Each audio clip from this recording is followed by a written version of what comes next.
ഇതുപോലെ തുള്ളിച്ചാടി പാടിയത്.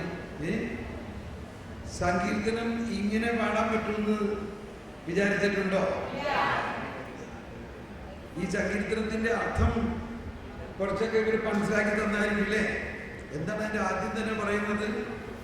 പ്രാർത്ഥന ശ്രമിക്കുന്നവനെ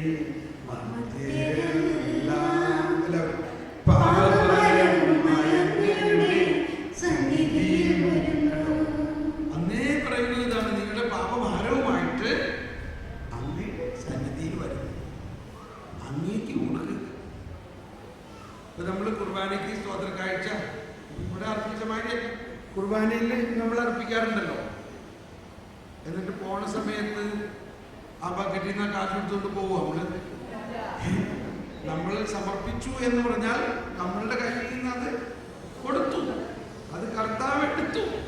ഇനി നമ്മൾ പോണ സമയത്ത് അത് എടുത്തുകൊണ്ട് പോകരുത്. ഈ ആശയത്തെ ഒന്ന് ചിന്തിച്ച്, നമ്മൾ പാപം സമർപ്പിക്കണമുണ്ട്, പോണ സമയത്ത് അത് തന്നെ എടുത്തുകൊണ്ട് പോകുന്നുണ്ട്. നമ്മൾ ഈ സമർപ്പിക്കണം എന്നൊക്കെ പറയുന്നുണ്ടെങ്കിലും സമർപ്പിക്കുന്നുണ്ടെങ്കിലും ശരിക്കും നമ്മളൊന്നും വിട്ടു കൊടുക്കുന്നില്ല.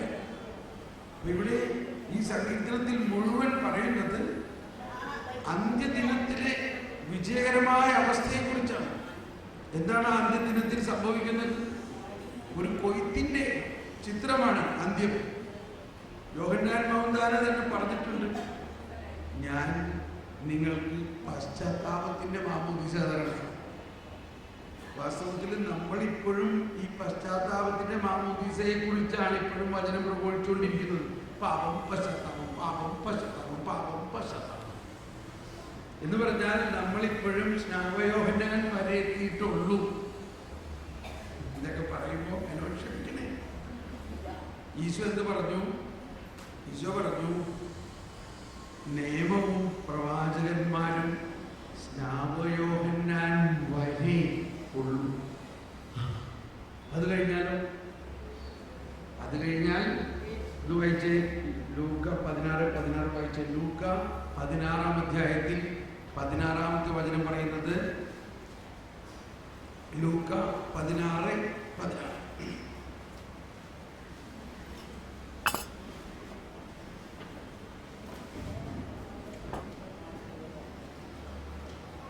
നിയമവും പ്രവാചകന്മാരും യോഹന്നാൻ വരെ. ഒന്ന് ശബ്ദം ഉയർത്തി ഏറ്റുപറഞ്ഞ വചനം. നിയമവും പ്രവാചകന്മാരും യോഹന്നാൻ വരെ ആയിരുന്നു. യോഹന്നാൻ വരെ. അതിനുശേഷം ദൈവരാജ്യത്തിന്റെ സുവിശേഷം. എല്ലാവരും ശബ്ദം ഉയർത്തി. അതിനുശേഷം ദൈവരാജ്യത്തിന്റെ സുവിശേഷം പ്രസംഗിക്കപ്പെടുന്നു. എല്ലാവരും ബലം പ്രയോഗിച്ച് അതിൽ പ്രവേശിക്കുന്നു. എന്താണ് ഈ ബലം? നമ്മുടെ മസിൽ പവറാണോ? നമ്മുടെ മാനുഷിക ശക്തിയാണോ? അതാണ് ഇപ്പോഴും നമ്മൾ ചെയ്തുകൊണ്ടിരിക്കുന്നത്. നിന്നോട് എത്ര പറഞ്ഞിട്ടുള്ളതാണ് ഇങ്ങനെ ചെയ്യരുത്,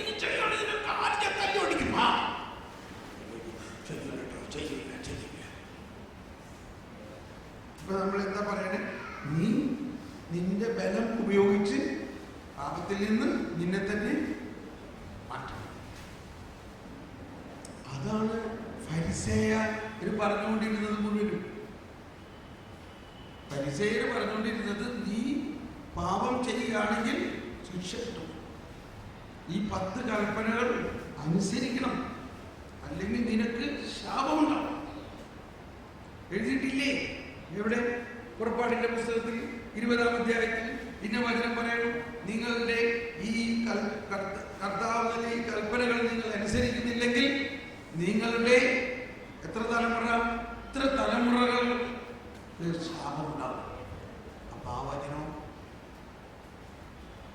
ഇത്രയും കേട്ടതിൽ നിന്ന് എന്താ നിങ്ങൾ മനസ്സിലാക്കേണ്ടത്? ഇപ്പൊ ആരെങ്കിലും ഉത്തരം പറയാമോ?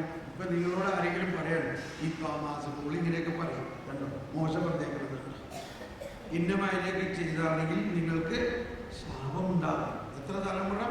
7 തലമുറ ശാപമുണ്ടാകും. ഇതിനെന്തെങ്കിലും നിങ്ങൾക്ക് ഉത്തരം പറയാനുണ്ടോ? ഇനി പറയാനുണ്ടോ? എന്താ പറയാനുള്ളത്? യേശുക്രിസ്തു വന്നതോടുകൂടി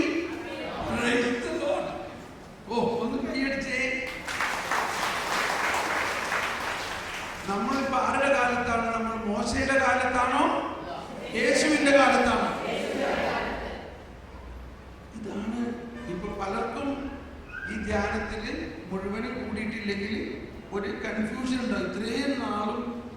അപ്പൊ നമ്മൾ എന്താ കേട്ടത്? നമുക്കൊരു വലിയ എൻ്റെ അവസ്ഥ തന്നെ പറയാണ്.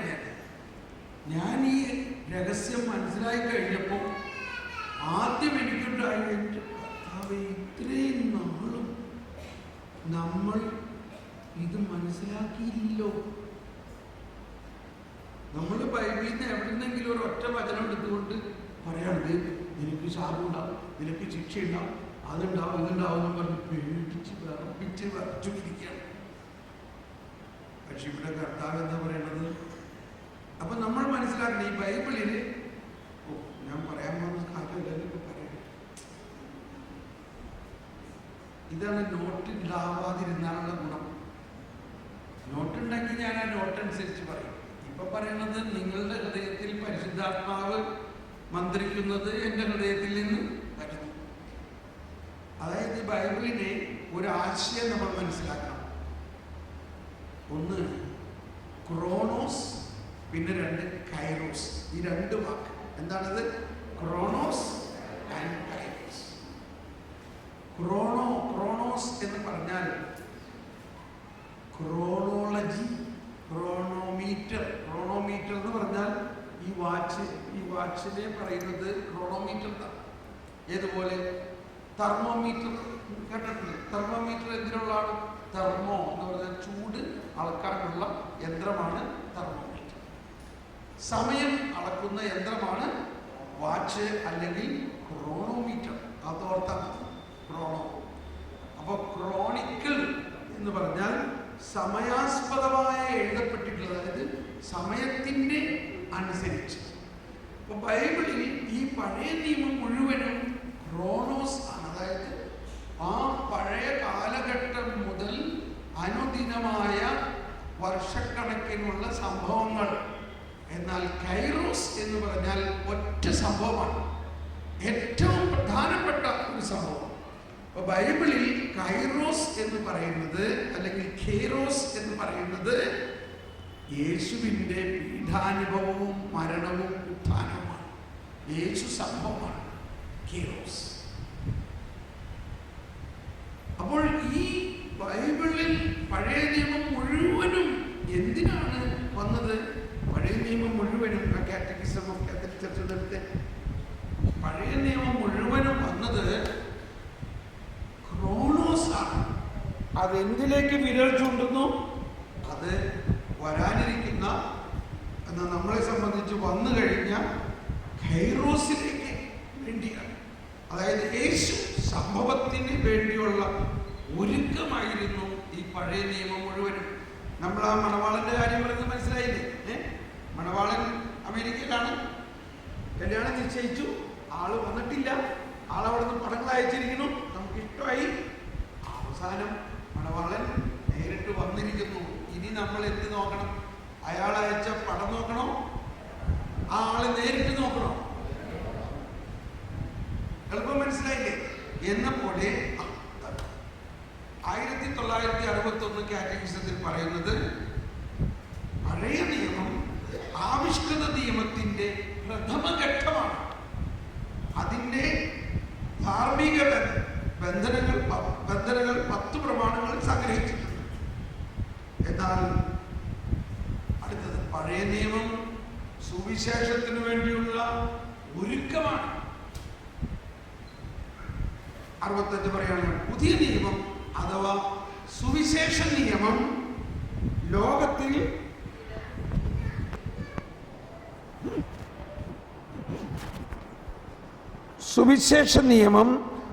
ലോകത്തിൽ സ്വാഭാവികവും ആവിഷ്കൃതവുമായ ദൈവിക നിയമത്തിൻ്റെ പൂർത്തീകരണമാണ്. എന്താണ് ഈ പൂർത്തീകരണം? പുതിയ നിയമം. പുതിയ നിയമം എന്ന് പറഞ്ഞ എല്ലാവരും പുതിയ നിയമം അഥവാ സുവിശേഷ നിയമം. സുവിശേഷം എന്ന് പറഞ്ഞാൽ ഈ 4 മത്തായി, മർക്കോസ്, ലൂക്ക, യോഹന്നാൻ്റെ ആ 4 ഗ്രന്ഥങ്ങളാണ് പ്രധാനമായി സുവിശേഷം എന്ന് പറയുന്നത്. കർത്താവായ യേശുക്രിസ്തുവിൻ്റെ വരവും പരസ്യ ജീവിതവുമാണ് സുവിശേഷം. ഈ ബൈബിള് മുഴുവനും എടുത്തിട്ട് അത് സുവിശേഷം എന്നാരും പറയരുത്. അത് ബൈബിളാണ്. ആ ബൈബിളിൽ യേശുക്രിസ്തുവിൻ്റെ വരവോടുകൂടി ഒരു സദ്വാർത്ത. ഇന്നലെ നമ്മൾ പറഞ്ഞു, ആ ഫരിസേയരും നിയമജ്ഞരും നിങ്ങളെ ശാപമുണ്ടാകും, നിങ്ങൾക്ക് ശിക്ഷയുണ്ടാകും എന്ന് കേട്ട് അവരിങ്ങനെ വിറങ്ങലിച്ചിരിക്കുന്ന സമയത്ത് ഔസേപ്പിൻ്റെ മോൻ യേശു വന്നിട്ട് പറയാണ്, നിങ്ങൾ കേട്ടില്ലേ? എന്നാൽ ഞാൻ നിങ്ങളോട് പറയുന്നു, നിങ്ങളുടെ ആ പാപവും ആ ശാപവും എല്ലാം ഏറ്റെടുക്കാൻ വേണ്ടിയാണ് ഞാൻ വന്നിരിക്കുന്നത്. എൻ്റെ അടുത്തേക്ക് വരുവിൻ, നിങ്ങളുടെ അധ്വാനിക്കുന്നവരെ, നിങ്ങളുടെ ഭാരമെല്ലാം ഞാൻ ഏറ്റെടുക്കാം. ഏത് ഭാരം? പാപത്തിൻ്റെ ഭാരവും, പാപത്തെക്കുറിച്ചുള്ള ഭയവും, പാപത്തിൻ്റെ ശിക്ഷയും, പാപത്തിൻ്റെ പിന്നെന്താ ഒരു കാര്യം കൂടി, ശാപവും ഏറ്റെടുക്കാനാണ് ഞാൻ വന്നിരിക്കുന്നത്.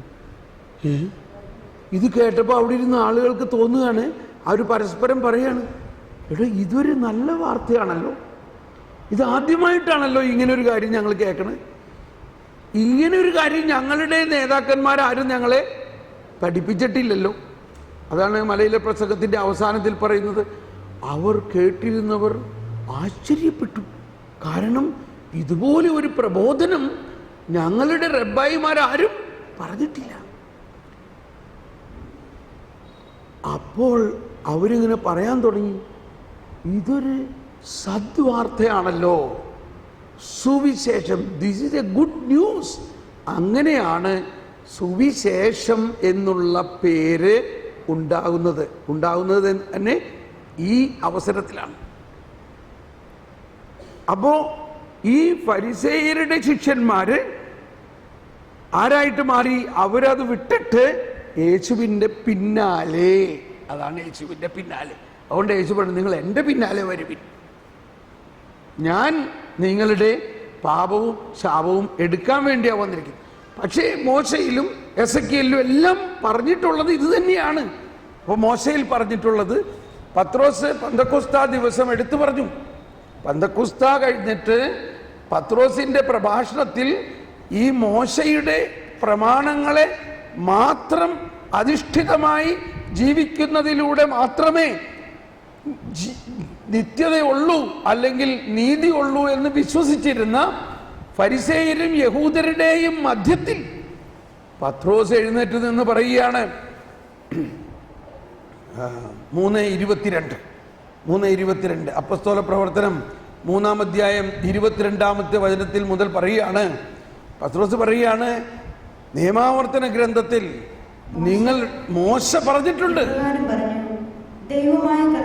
ദൈവമായ കർത്താവ് നിങ്ങൾക്കായി നിങ്ങളുടെ സഹോദരന്മാരുടെ ഇടയിൽ നിന്ന് തന്നെ എന്നെ പോലെ ഒരു പ്രവാചകനെ ഉയർത്തും.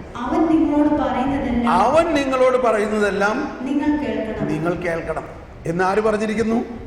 മോശ തന്നെ നിയമാവർത്തന ഗ്രന്ഥത്തിൽ പറഞ്ഞിട്ടുണ്ട്.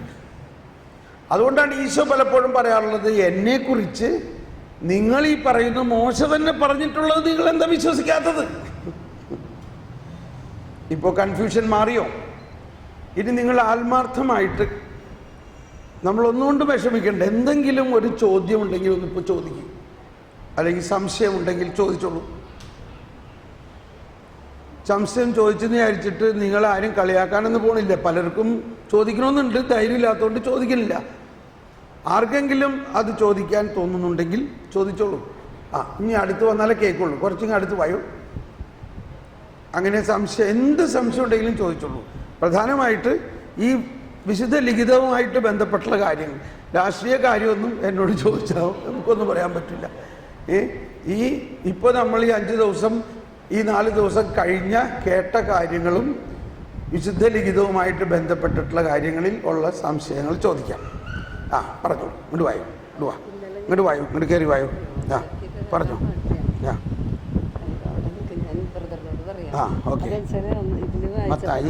മത്തായിയുടെ ഇതിൽ 2-ാം അധ്യായം വായിച്ചപ്പം റാമായിൽ അത് അടുത്ത ബൈബിളാണ്. ഇല്ല, കറക്റ്റാണ്. 2-ാം അധ്യായത്തിൽ ഇവിടെ ഈ ഭാഗത്താണത്. 17. ഇങ്ങനെ ജെറമിയ പ്രവാചകൻ വഴി അരുളി ചെയ്ത് പൂർത്തിയായി. റാമായിൽ ഒരു സ്വരം, വലിയ കരച്ചിലും മുറവിളിയും. റാഹേൽ സന്താനങ്ങളെക്കുറിച്ച് കരയുന്നു. അവളെ സാന്ത്വനപ്പെടുത്തുക അസാധ്യം, എന്തെന്നാൽ അവൾക്ക് സന്താനങ്ങൾ നഷ്ടപ്പെട്ടിരിക്കുന്നു. ഇതിന് താഴെ കൊടുത്തിരിക്കുന്ന ഡിനേഷനിൽ ഇതിൽ പറയുന്നുണ്ട്, പുറപ്പാട് ഉൽപ്പത്തിയുടെ പുസ്തകത്തിൽ പറയുന്നുണ്ട്, മറ്റേ വലിയ ബൈബിളില്. പക്ഷെ അതിൽ കൊടുക്കുന്ന റാഹേൽ എന്ന് പറഞ്ഞാൽ യാക്കോബിന്റെ ഭാര്യയാണ്. ഇത് റാഹേൽ വേറെയാണ്. അതാണ്. അപ്പൊ അതാണ് ഈ വചനത്തിന്റെ എണവചനം. നിങ്ങൾ ഇവിടെ വായിക്കണം. കണ്ടോ, ഇവിടെ വായിച്ചു. അപ്പൊ അതില് മറ്റേ ബൈബിളില് ഉൽപ്പത്തി കൊടുത്തിട്ടുണ്ട്. ഉൽപ്പത്തിയിലെ ഒരു ഭാഗം ഉണ്ടല്ലോ, യാത്രയുടെ സമയത്ത് പോണ വഴിക്ക് റാഹേൽ പ്രസവിക്കണത്. അതാണ് കൊടുത്തിട്ടുണ്ട് റാഹേൽ. അത് ഇതിന്റെ താഴെ കൊടുത്തിട്ടുണ്ട്. അത് റാഹേലിന്റെ ഒരു കാര്യമാണ്. ഈ വചനത്തിന്റെ വ്യാഖ്യാനം ഇല്ല, ഈ വചനത്തിന്റെ വ്യാഖ്യാനം കണ്ടോ, 2-ാം അധ്യായത്തിൽ. അപ്പോൾ നമ്മൾ മനസ്സിലാക്കേണ്ടത് ഇവിടെ പറഞ്ഞിരിക്കുന്നുണ്ടോ അതിന്റെ മുമ്പിൽ, ഇത് ജെറമിയ പ്രവാചകൻ പറഞ്ഞതനുസരിച്ചാണ്. മനസ്സിലായി? അപ്പൊ ഞാൻ പറഞ്ഞത് ഉൽപ്പത്തിയിൽ ഇത് വരുന്നുണ്ട്, പക്ഷെ അത് രണ്ട് റാഹേലാണെന്നാണ് പറഞ്ഞത്. അങ്ങനെ ആവണമെന്നില്ല. അന്നും റാഹേൽ കരഞ്ഞു കാണുമായിരിക്കും. മിസ്റ്റേക്ക് അല്ല. നമ്മൾ മനസ്സിലാക്കണം, നമ്മളിപ്പോൾ തന്നെ കേട്ടില്ലേ, ഈ പഴയ നിയമം മുഴുവനും പുതിയ നിയമത്തിലേക്കുള്ള ഒരുക്കമാണ്. അപ്പോൾ അതൊന്നും കൂടി പഠിക്കണം. എന്താണ് ആ റാഹേൽ കരഞ്ഞതിൻ്റെ? ആ റാഹേലും കരയാൻ പാടില്ലായി ഒന്നുമില്ല. പക്ഷേ ജെറമിയ പറയുകയാണ്, ഈ ജെറമിയായിൽ പറയുന്നതും അതും തമ്മിലൊന്ന് പഠിച്ചു നോക്കണം. ഞാൻ നോക്കിയിട്ട് വേണമെങ്കിൽ നാളെ പറയാം. ഓക്കെ ശരി. ഇനി എന്താ?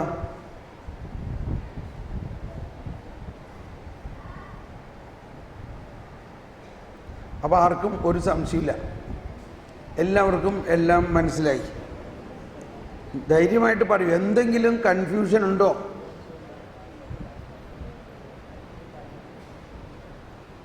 ഓക്കെ, വരൂ. ഇത് പരിശീലന കളരിയാണ്. ഇവിടെ നിങ്ങളെല്ലാം കുട്ടികളാണ്. ആരാണ് നിങ്ങൾ? കുട്ടികൾ. ഞാൻ ആശാനാണ്. ഞാൻ ആരാണ്? ആശാനാണോ? എങ്കിൽ നിങ്ങൾ കുട്ടികൾക്ക് സംശയം ഉണ്ടെങ്കിൽ ചോദിക്കാം. ചോദിച്ചോളൂ. അനന്തരം അവൻ തൻ്റെ ഇടത്തുഭാഗത്തുള്ളവരോട് പറയും, ശപിക്കപ്പെട്ടവരെ, നിങ്ങൾ എന്നിൽ നിന്നകന്ന് പിശാചിനും അവൻ്റെ ദൂതന്മാർക്കുമായി സജ്ജമാക്കിയിരിക്കുന്ന നിത്യാഗ്നിയിലേക്ക് പോകുവിൻ. എനിക്ക് വിശന്നു, നിങ്ങൾ ആഹാരം തന്നില്ല. എനിക്ക് ദാഹിച്ചു, നിങ്ങൾ കുടിക്കാൻ തന്നില്ല. ഞാൻ പരദേശിയായിരുന്നു, നിങ്ങൾ എന്നെ സ്വീകരിച്ചില്ല. ഞാൻ നഗ്നനായിരുന്നു, നിങ്ങൾ എന്നെ ഒളിപ്പിച്ചില്ല. അവസാന വിധിയുടെ ഈ ഭാഗത്തെ പറ്റി ഇതിന് ഈ ഭാഗമായിട്ട് നിങ്ങൾക്ക് വല്ല ബന്ധമുണ്ടോ? എനിക്കുള്ള ബന്ധം എന്താ? ഇങ്ങോട്ട് കയറി നിന്ന് പറയും. ഈ ഭാഗം വായിക്കുമ്പോൾ നിങ്ങൾക്ക് ഇതിനകത്ത് ഉൾപ്പെടുന്ന ഒരാളാണെന്ന് തോന്നുന്നുണ്ടോ? എന്നോട് ഈ ക്വസ്റ്റ്യൻ പലരും ചോദിക്കുന്നത് കൊണ്ട് ചോദിക്കുമ്പോൾ നിങ്ങൾ എന്ത് പറയണം? അത് ഞാൻ പറയുന്ന ആൻസർ ഞാൻ ബ്രദറിനോട് കുറച്ച് മുമ്പേ സംസാരിച്ചില്ലേ. ഞാൻ പറഞ്ഞത്, ഞാനും ഹൈദരാബാദിൽ ഒരു പ്രെയർ ഗ്രൂപ്പിന്റെ ലീഡർഷിപ്പ് വഹിച്ചുകൊണ്ടിരിക്കുന്ന ആളാണ്. അപ്പം ഞാൻ ഇതുവരെ കേട്ടതും പഠിച്ചതിന്റെ എക്സാക്ട് ഓപ്പോസിറ്റ് ഇപ്പം കേൾക്കുന്നത്. അപ്പം എനിക്ക് ആകെ കൂടി കൺഫ്യൂഷൻ. ഞാനിപ്പോൾ ചെന്ന് വെച്ചിട്ട് ഫസ്റ്റ് ഓഫ് ഓൾ ഈ ധ്യാനത്തിനകത്ത് എനിക്ക് പങ്കെടുക്കാനുള്ള യാതൊരു ചാൻസും ഇല്ലായിരുന്നു. ഞാൻ ഇന്ന് ഹൈദരാബാദിൽ ഇരിക്കേണ്ടതാണ്. കഴിഞ്ഞ സൺഡേയിലെ പേപ്പറിനകത്ത് ജസ്റ്റ് ഇങ്ങനെ തോമസ് പോളിൻ്റെ ധ്യാനം ഉണ്ടെന്ന് കേട്ടപ്പോൾ ഹൈദരാബാദിൽ വെച്ച് ഇങ്ങോട്ട് വരുന്നതിന് മുമ്പ് ഞാൻ ആഗ്രഹിച്ചു ഒരു ധ്യാനം കൂടണമെന്ന്. പക്ഷേ ഓൺ സൈറ്റിലെല്ലാം നോക്കിയപ്പം ഒരിടത്തും എനിക്ക് കൺവീനിയൻ്റ് ആയ ഡേറ്റിന് ധ്യാനമില്ല. അപ്പോൾ പോട്ടെ, എന്നാൽ തിരിച്ചു പോയേക്കാമെന്ന് വിചാരിച്ച് പോകാൻ വേണ്ടി ഒരുങ്ങിയപ്പോഴാണ് പേപ്പറിൽ ഈ ന്യൂസ് കാണുന്നത്, ബ്രദറിൻ്റെ ധ്യാനം ഉണ്ടെന്ന്. ഉടനെ ടിക്കറ്റ് ക്യാൻസൽ ചെയ്തിട്ട് ധ്യാനത്തിന് വേണ്ടി വന്നു. ഫസ്റ്റ് ഡേ മുതൽ പഠിച്ചതും കേട്ടതും വേറൊന്ന്, അന്ന് എനിക്ക് 60 വയസ്സായി കേട്ടോ. ഈ പ്രായത്തിനുള്ളിൽ കണ്ടതും കേട്ടതും പഠിപ്പിച്ചതും പറഞ്ഞു കൊടുത്തതും എല്ലാം എൻ്റയർലി ഡിഫറെൻ്റ് ആയിട്ടുള്ള കാര്യമാണ് ബ്രദർ ഇപ്പം പറയുന്നത്. ബ്രദറിൻ്റെ തന്നെ CD, ഞാൻ 93-ലുള്ള CD വിശദീകരിക്കണമേ എന്നുള്ള ആ പാട്ടും ആ 40 പാട്ടുകളും എല്ലാം കാണുകയും കേൾക്കുകയും അന്ന് പറഞ്ഞിരുന്ന വചനങ്ങളുടെ വ്യാഖ്യാനവും അർത്ഥവും എല്ലാം വേറെ ഇപ്പം. അപ്പോൾ ആകെ ഒരു കൺഫ്യൂഷൻ, എന്താ ചെയ്യേണ്ടതെന്ന് അറിയാൻ വയ്യാത്തൊരു കൺഫ്യൂഷനിൽ. പിന്നെ ഇന്ന കാലത്ത് പറഞ്ഞപ്പോഴും ഞാൻ ഈ വചനങ്ങളൊക്കെ ഇങ്ങനെ ഒന്ന് മറിച്ച് നോക്കിയപ്പോൾ ഈ അവസാന വിധിയും ഈ കാര്യമൊക്കെ ഇങ്ങനെ പറയണം. അതാ ഞാൻ ഓടി ബ്രദറിൻ്റെ അടുത്ത് വന്നത്. പബ്ലിക്കിൽ ചോദിക്കണ്ട എന്താ, ഇത് എല്ലാവരുടെയും സംശയമായിരിക്കും അല്ലേ? ആ ഓക്കെ കേട്ടോ. അപ്പൊ ധൈര്യപ്പെട്ട് വന്നു. So you are A leader. എന്താ പേര്? ലീലാമ്മ തോമസ്. ലീലാമ്മ തോമസ്. ഇതാണ് ലീഡർഷിപ്പ് എന്ന് പറയുന്നത്. എല്ലാവർക്കും ചോദിക്കണമെന്നുണ്ടെങ്കിലും ധൈര്യം ഉണ്ടായില്ല. ധൈര്യമുള്ള ഒരാൾ വന്നു. ഓക്കെ, അപ്പോൾ ഇതിനെല്ലാം നിങ്ങൾക്ക് ഉത്തരം കിട്ടുന്നതായിരിക്കും, വിഷമിക്കേണ്ട. അപ്പം ഞാൻ തന്നെ പല പ്രാവശ്യം പറഞ്ഞു, ഞാൻ 25 വർഷമായി സുവിശേഷം പ്രഘോഷിക്കുന്നത്. ഈ അടുത്ത കാലത്താണ് എനിക്ക് ഇത്രയും തിരിച്ചറിവുണ്ടായെന്ന് പറഞ്ഞത് ഓർക്കുന്നുണ്ടോ? പണ്ട് പറഞ്ഞ പല കാര്യങ്ങളും അന്ന് പറഞ്ഞതിൽ നിന്നും വളരെ വ്യത്യസ്തമായ ഒരു ഉൾക്കാഴ്ചകളാണ് എനിക്ക് ഈ നാളുകളിൽ കിട്ടുന്നത്. എൻ്റെ അവസ്ഥ ഇതാണെങ്കിൽ ബാക്കിയുള്ളവരുടെ അവസ്ഥ എന്തായിരിക്കും എന്ന് കൂടി ഞാൻ പറഞ്ഞു, ഇല്ലേ? ഇന്നലെ തന്നെ എന്റെ ബ്രദറിലോയായിട്ട് ഫൈറ്റ് ചെയ്തിട്ടാ ഫൈറ്റ് ചെയ്യുന്നു പറഞ്ഞെന്നാല് പുള്ളി അതൊന്നും എനിക്ക് അംഗീകരിക്കാൻ പറ്റിയല്ല. ഇതെല്ലാം എന്തുദ്ദേശത്തിലായി പറയണമെന്നാണ് ചോദിക്കുന്നത്. അപ്പൊ ഞാൻ പറഞ്ഞ ഇത് നിങ്ങൾ ഇടയ്ക്ക് വന്ന് കയറി കുറച്ചൊക്കെ കേട്ടിട്ടാ ഇത് വിശ്വാസ വളർച്ചാ ധ്യാനമാണ്. അതിന് മുമ്പുള്ളതൊക്കെ കൂടിയിരുന്നെങ്കിലല്ലേ വിശ്വാസം വർദ്ധിച്ച് ഇതൊക്കെ മനസ്സിലാവുള്ളൂ എന്നൊക്കെ ചോദിച്ചിട്ട് ലീലാമ എന്ത് പറഞ്ഞാൽ എനിക്ക് ഇതിനോട് സ്വാമീകരിക്കാൻ പറ്റില്ല. ബ്രദറത്തെ വരുന്നുണ്ട്. ദൈവം ശിക്ഷിക്കൂല എന്നൊക്കെ പറയുന്നത് തെറ്റാണ്. കള്ളും കുടിച്ച് വേണ്ടാത്ത വൃത്തികേടുകളെല്ലാം കാണിച്ചേച്ച് ഇപ്പോഴും അവൻ രാജാവായിട്ട് നടന്നുകൊണ്ട് ജീവിതം സൂചിച്ചിട്ട് അവനൊരു ശിക്ഷയില്ല.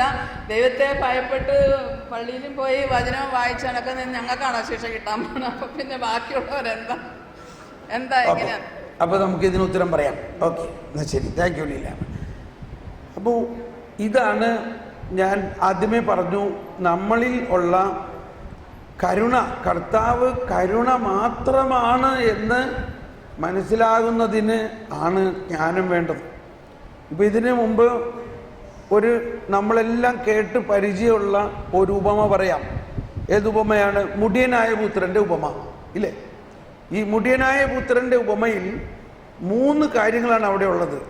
ആ 15-ാം അധ്യായത്തിൽ അതിൻ്റെ ആദ്യം പറയുന്നത്, ഒരുവന് 100 ആടുകളുണ്ടായിരിക്കെ ഒരാട് നഷ്ടപ്പെട്ടു. അപ്പം ഇത് ഇസ്രായേലിൻ്റെ ഒരു സാഹചര്യം നമ്മൾ മനസ്സിലാക്കണം. ഇപ്പം കർത്താവ് ഇവിടെയാണെങ്കിൽ വേറെ എന്തെങ്കിലും പറയുമായിരുന്നേനെ. ഇസ്രായേലിലെ ഈ ആട് കൃഷി, പിന്നെ എന്താണ്, പിന്നെയും നാണയല്ല, അത് ഞാൻ പറഞ്ഞ അവിടുത്തെ കൃഷിയുടെ കാര്യങ്ങളാണ് പറഞ്ഞത്. ആട് കൃഷി, മുന്തിരി കൃഷി, അപ്പോൾ അതുപോലെ തന്നെ നെല്ല്, ധാന്യം കൃഷി. അപ്പോൾ ഈ ഉപമകളെല്ലാം ആ സാഹചര്യത്തിനെ വെച്ചുകൊണ്ടാണ്. അപ്പോൾ ഈ ഫരിസേയരും നിയമജ്ഞരും വീട്ടിലൊക്കെ നല്ല കാശുള്ളവർ, അവർക്ക് ആടുകളുണ്ട് ഒരുപാട്. സാധാരണ ആളുകൾക്ക് ആടൊന്നുമില്ല. അതുകൊണ്ടാണ് അവരോടായിട്ടാണ് പറയുന്നത്. അപ്പോൾ അവിടെ പറയുകയാണ്, ക്ലാസ് അങ്ങോട്ട് പോയല്ലോ, അന്ത്യവിധിയെക്കുറിച്ച് പറയാനാണ് ഞാൻ വന്നത്. ഓക്കെ, എങ്കിലും ഇതൊന്ന് മനസ്സിലാക്കിയിട്ട് നമുക്ക് അന്ത്യവിധിയിലേക്ക് പോകാം.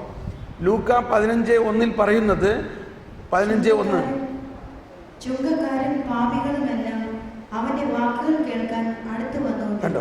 ഇപ്പോൾ ഞാൻ ആ ത്രികോണ കാര്യം പറഞ്ഞില്ലേ? ഇനി എല്ലാവരും ഇവിടെ ശ്രദ്ധിക്കണേ. നിങ്ങൾ തമ്മിൽ ഇപ്പോൾ സംസാരിക്കരുത്. നിങ്ങൾ വളരെ ശ്രദ്ധിച്ചാലേ ഇത് കാര്യം മനസ്സിലാവുള്ളൂ. ഇടയ്ക്ക് ഒരു സെൻറ്റൻസ് വിട്ടുപോയാൽ നമുക്ക് മനസ്സിലാവില്ല. ചുങ്കക്കാരും പാപികളും അവൻ്റെ വാക്ക് കേൾക്കാൻ അവൻ്റെ അടുത്തുകൂടി. കണ്ടോ? ത്രികോണം, ട്രയാങ്കിൾ പറഞ്ഞില്ലേ? ആ ട്രയാങ്കിളിൽ 2 വശമായി. ഒന്ന് ഈശോ അവിടെ ഇരിക്കുന്നു, ചുങ്കക്കാരും പാപികളും അവൻ്റെ വാക്ക് കേൾക്കാൻ ആകാംക്ഷയോടെ വന്നിരിക്കണം. ഫരിസേയരും അടുത്ത് ഫരിസേയരും നിയമജ്ഞരും പിറുപിറുത്തുകൊണ്ട് ദൂരെ ഇങ്ങനെ മാറി നിൽക്കുകയാണ്. എന്താണ് അവർ പിറുപിറുക്കണേ? ഇവൻ പാപികളെ സ്വീകരിക്കുകയും അവരോടുകൂടെ ഭക്ഷണം കഴിക്കുകയും ചെയ്യും. കണ്ടോ? ട്രയാങ്കിൾ മനസ്സിലായോ?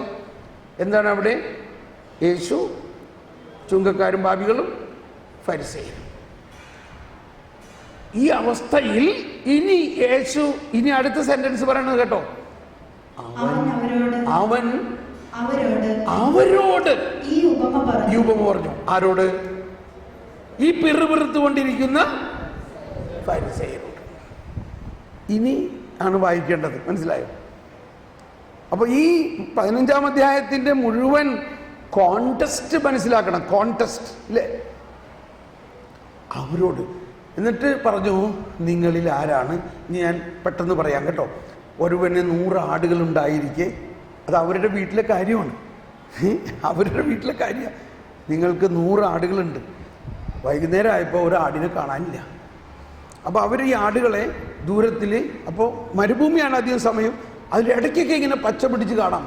ആ പച്ചപ്പുള്ള സ്ഥലത്തേക്ക് ആടുകളെ കൊണ്ടുപോകും, ഇടയനും ഉണ്ടാകും. വൈകുന്നേരം ആ പച്ചപ്പുള്ള സ്ഥലത്തു നിന്ന് ആടുകളെ വീട്ടിലേക്ക് കൊണ്ടുവരുമ്പോൾ ഈ മരുഭൂമി കടന്നു വേണം വരാൻ അവർക്ക്. ആ പച്ചപ്പുള്ള സ്ഥലം വിട്ട് മരുഭൂമിയിൽ വന്നപ്പോൾ ആടിനെ എണ്ണി നോക്കുമ്പോൾ ഒരാടില്ല. ഇവിടെയാണ് പറയുന്നത്, നിങ്ങളിൽ ആരുണ്ട് ആ 99 ആടുകളെയും മരുഭൂമിയിൽ വിട്ടിട്ട് കാണാതെ പോയ ഒരാടിനെ തേടി പോകാത്തവൻ ആരുണ്ട്? ഇപ്പം ഇവിടെ മനസ്സിലാക്കേണ്ടത്, വീണ്ടും കോണ്ടെക്സ്റ്റ് മനസ്സിലാക്കണം. ഈ ആട് വഴിതെറ്റി പോയാൽ അതങ്ങനെ അങ്ങോട്ട് പോകും, പോയി ഏതെങ്കിലും ഒരു കുഴിയിലോ അല്ലെങ്കിൽ മുള്ളുകളുടെ ഇടയിലോ കുടുങ്ങി കിടക്കും. അതിന് തിരിച്ചു വരാൻ ഒരിക്കലും സാധ്യമല്ല. ഇതെല്ലാം ഭയങ്കര അർത്ഥം വരുന്നൊരു കാര്യമാണ്. ഈ ആടിനെ സ്വയം തിരിച്ചു വരിക സാധ്യമല്ല. ഇത് മനസ്സിലായോ?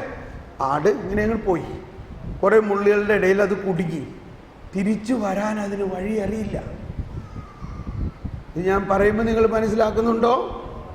കർത്താവ് ആരെ ഉദ്ദേശിച്ചാണ് ഈ പറയുന്നത്? ഈ പാപിയായ ഒരു വ്യക്തി വഴിതെറ്റി പോയാൽ അവൻ സ്വയം തിരിച്ചു വരിക സാധ്യമല്ല. കരുണയുടെ ആവിർഭാവം കണ്ടോ? എന്നിട്ട് ഈ ഇടയൻ അതറിയാവുന്നത് കൊണ്ട് ഇടയൻ ഇതിനെ അന്വേഷിച്ചു പോയി. എവിടെയാണെന്ന് ഒരു ഐഡിയ ഇല്ല. കുറേ നടന്ന് അവിടെയൊക്കെ, അപ്പോഴേക്ക് ഇരുട്ടാവാറായി. ഈ 99 ആടും അവിടെ ഉണ്ട്. പക്ഷെ ആ 99 ആടിനെ കുറിച്ച്, നല്ല ആടുകളാണ് അവർ, അതിനെക്കുറിച്ച് ഒരു ചിന്തയില്ല. മറിച്ച് ഈ ഒരാട്, വഴിതെറ്റിപ്പോയ ആ ഒരാടിനെ തേടി, എൻ്റെ കുഞ്ഞാട് എവിടെ? അപ്പം ഇവര് ഇടയന്മാർക്ക് ഒരു ശബ്ദമുണ്ട്. അതും ഒരു കാര്യം മനസ്സിലാക്കണമല്ല, അവിടെ ഗുഹകളിലാണ് ആടുകളെ താമസിപ്പിക്കുന്നത്. ഒരു വലിയ ഗുഹയിൽ തന്നെ 3-4 കൂട്ടം ആടുകളുണ്ടാകും, അതിൻ്റെ ഇടയന്മാരുണ്ടാകും. ഇടയന്മാർ ഈ ഗുഹയുടെ വാതിക്കൽ കിടക്കും. കാരണം ഒരാൾ പോലും, അല്ലെങ്കിൽ ഒരു കള്ളൻ വരാണെങ്കിൽ തന്നെ അയാളുടെ ഇടയൻ്റെ മേൽ ചവിട്ടിയാലേ അകത്ത് കയറാൻ പറ്റുള്ളൂ. ഒരാട് പുറത്ത് പോകണമെങ്കിൽ ഇടയൻ്റെ മേൽ ചവിട്ടിയാലേ പുറത്ത് പോകാൻ പറ്റുള്ളൂ. അത്രയ്ക്ക് ആടുകളുടെ കാര്യത്തിൽ. രാവിലെ ആയി കഴിയുമ്പോഴേക്കും ഒരിടയൻ പുറത്ത് വന്നിട്ട് ഇങ്ങനൊരു ഒച്ചയുണ്ടാക്കി. അപ്പോൾ ആ ഇടയൻ്റെ ആടുകൾക്കെല്ലാം മനസ്സിലായി, ഇത് എൻ്റെ ഇടയൻ്റെ ഒച്ചയാണ്. ആ ആടുകൾ മാത്രം അങ്ങോട്ട് പോകും. അതാണ് എൻ്റെ ആടുകൾ എൻ്റെ സ്വരം ശ്രവിക്കുന്നു. വേറൊരു ഇടയൻ അങ്ങോട്ട് മാറിയുന്നുണ്ട് ഇങ്ങനൊരു ഒച്ചയുണ്ടാക്കി. അപ്പോൾ അയാളുടെ ആടുകൾക്ക് മനസ്സിലായി, ഇത് എൻ്റെ ഇടയൻ്റെ ഒച്ചയാണ്, അത് അങ്ങോട്ട് പോകും. മനസ്സിലാവണ്ട? ഒച്ച മനസ്സിലായി? ഇതൊക്കെ നമ്മളൊക്കെ ഇവിടെ കേട്ടിട്ടുള്ളതാണ്. അപ്പം അങ്ങനെ ആ ഇടയൻ തേടിപ്പോയി കുടുങ്ങിക്കിടക്കണ ആടിനെ കണ്ടപ്പോൾ അതിനെ പൊക്കിയെടുത്ത് തോളിലേറ്റി സന്തോഷിച്ചു. അയ്യോ, എൻ്റെ ആടിനെ കിട്ടിയിരിക്കണം. ഇതാണ് ഈശോ ഉപയോഗിക്കുന്ന ഒരു സിംബോളിസം. ഇതുപോലെ വഴിതെറ്റിപ്പോകുന്ന ഒരു പാപിയുടെ മേൽ ദൈവത്തിന് കരുണയുണ്ടാവുമെന്ന്. ആദ്യത്തെ ഉപമ. രണ്ടാമത്തെ, കാണാതെ പോയ നാണയം. ഈ നാണയം എവിടെ കാണാതെ പോയേക്കണത്? വീടിൻ്റെ അകത്ത് തന്നെയാണ്. ഒരു കൈവീശി കാണിച്ചേ. വീടിൻ്റെ അകത്ത് ഒരു നാണയം കാണാതെ പോയി. അത് അടിച്ച് അവിടെ എല്ലാം ആ ചപ്പും ചവറെല്ലാം അടിച്ച്, കിട്ടി, സന്തോഷമായി. ആശയപരമായിട്ട് ഇത് രണ്ടും ഒരേ മാതിരിയാണ്. എന്താണ് ഇതിലുള്ള വ്യത്യാസം? ആദ്യത്തേത് കാണാതെ പോയത് പുറത്താണ്, രണ്ടാമത്തെ കാണാതെ പോയത് അകത്താണ്. ഇനി മൂന്നാമത്തെ ഉപമയാണ് കാണാതെ പോയ, അല്ലെങ്കിൽ വഴിതെറ്റിപ്പോയ, അല്ലെങ്കിൽ മുടിയനായ പുത്രൻ. മുടിയനായ പുത്രൻ പിതാവിൻ്റെ സമ്പത്തെല്ലാം വാങ്ങി നശിച്ചു.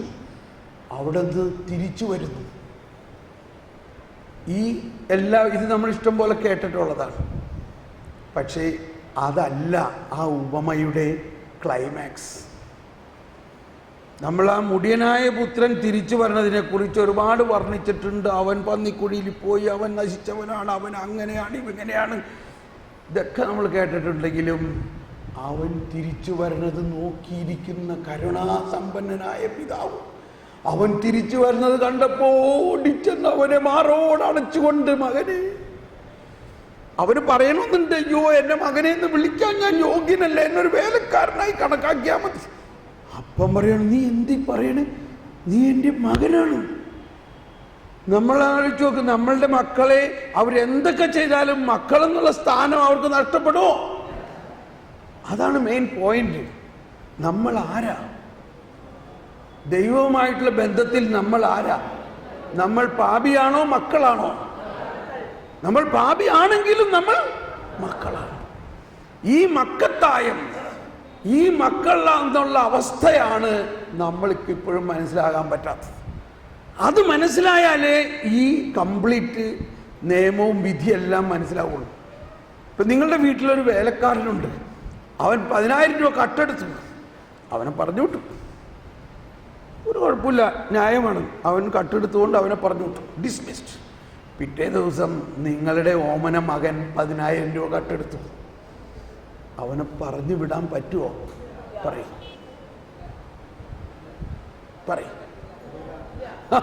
അവനെ പറഞ്ഞു വിടാൻ പറ്റുമോ? ഇല്ല. കാരണം എന്താ? അവൻ മകനാണ്. അവനെ വിളിച്ചിട്ട് എന്ത് പറയും? എടാ മോനെ, ഈ പപ്പയും മമ്മിയും ഈ കഷ്ടപ്പെടുന്നത് മുഴുവനും നിനക്ക് വേണ്ടിയല്ലടാ, ഈ ഞങ്ങൾക്കുള്ളത് മുഴുവനും നിനക്ക് വേണ്ടിയല്ലേ?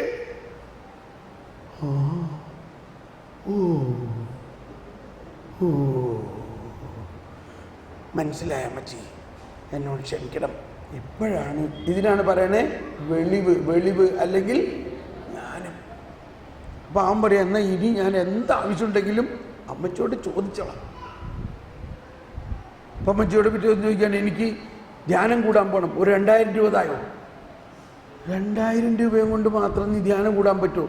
1,000 രൂപ അവിടെ നേർച്ചയ്ക്കും കൂടി കൊണ്ട് നീ പോയിക്കോ, 3,000 രൂപ വെച്ചോ.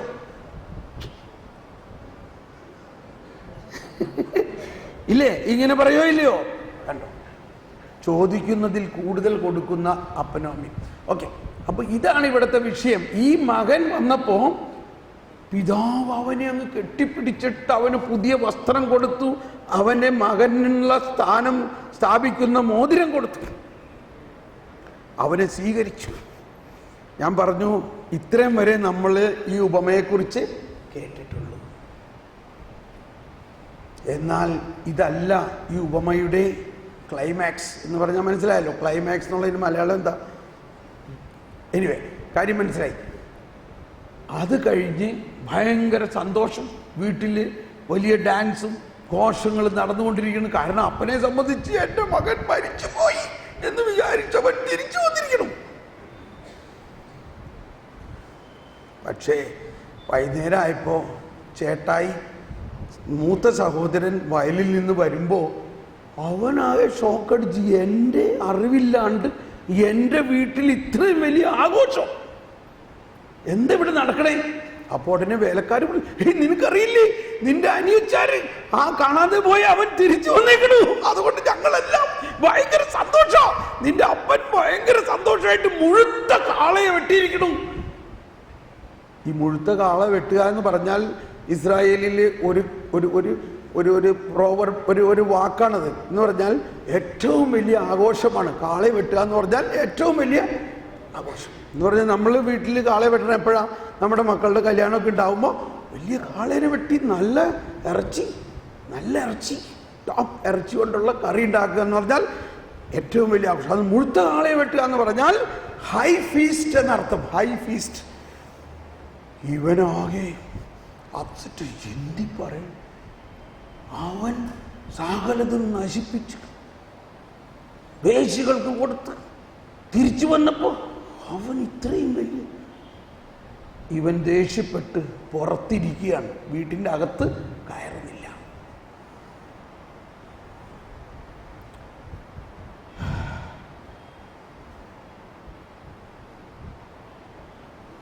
വാസ്തവത്തിൽ ഈശോ പറയണത് അവരോട് ഉപമ പറഞ്ഞു. ആരോട് പറഞ്ഞു? ഫരിസേയരോട്. ഈ മൂത്ത പുത്രൻ ആരാ? ഈ ഫരിസേയരാണ്.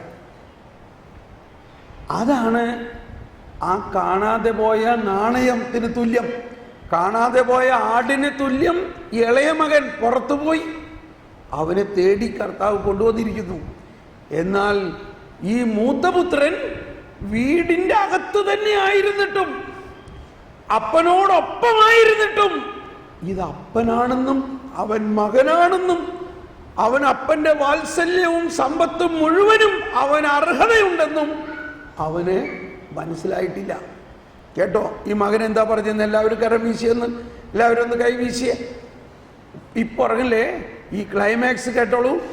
ഈ മൂത്ത മകൻ പറയുകയാണ്, അപ്പോൾ ഇവൻ വീട്ടിൽ കയറാണ്ടായപ്പോൾ അപ്പൻ ഇറങ്ങി വന്നു. അപ്പനെ എങ്ങനെയായാലും രാവിലെ ഇളയ മോനെ സ്വീകരിക്കാൻ ഇറങ്ങി വന്നു. ഇപ്പം മൂത്ത മോനെ സ്വീകരിക്കാൻ ഇറങ്ങി വന്നിട്ട് പറയാണ് മകനെ. അപ്പൊ മൂത്ത മോൻ പറയും, ഞാൻ ഇക്കാലം അത്രയും അപ്പന് ദാസ്യവേല ചെയ്തു. എന്ത് ചെയ്തു? ദാസ്യവേല. അപ്പന്റെ സകല പ്രമാണങ്ങളും കൽപ്പനകളും ഞാൻ അനുസരിച്ചു. കണ്ടോ, അതാണ് ഫരിസേയരുടെ സ്വഭാവം. പ്രമാണങ്ങൾ അനുസരിച്ചു. ആരാ പ്രമാണം അനുസരിക്കണവൻ എന്ന് പറഞ്ഞാൽ കൽപ്പന അനുസരിക്കുന്നത് വേലക്കാരാണ്. കൽപ്പന എന്ന് പറഞ്ഞാൽ നമ്മൾ വീട്ടിൽ പറഞ്ഞത്, നീ രാവിലെ എഴുന്നേറ്റ് കഴിഞ്ഞാൽ വേലക്കാരനോട് പറഞ്ഞു, ആ 10 തെങ്ങിൻ്റെ കട കളിച്ചോളണം, അത് കഴിഞ്ഞാൽ വാഴയ്ക്ക് വെള്ളം ഒഴിച്ചോളണം, അത് കഴിഞ്ഞാൽ അടയ്ക്കാരത്തിൻ്റെ ചോട് കളിക്കണം കേട്ടോ, അല്ലെങ്കിൽ നിനക്ക് കാശ് കിട്ടില്ല. സമ്മതിച്ചു. ഇതാരോട് പറയും? മക്കളോട് പറയോ? മക്കളോട് പറയോ? മക്കളോട് എന്ത് പറയും? മോനെ, നീ എൻ്റെ കൂടെ വായോ, ഞാൻ എൻ്റെ വയലിൽ പോവുകയാണ്, ഞാൻ അവിടെ എല്ലാം കാണിച്ചു തരാം എന്താ ചെയ്യേണ്ടതെന്നുള്ളത്. ഞാൻ എൻ്റെ അപ്പച്ചൻ ഞാനും വരാം. അങ്ങനെ അപ്പച്ചൻ കാണിച്ചു കൊടുക്കുകയാണ്. ഇതാണ്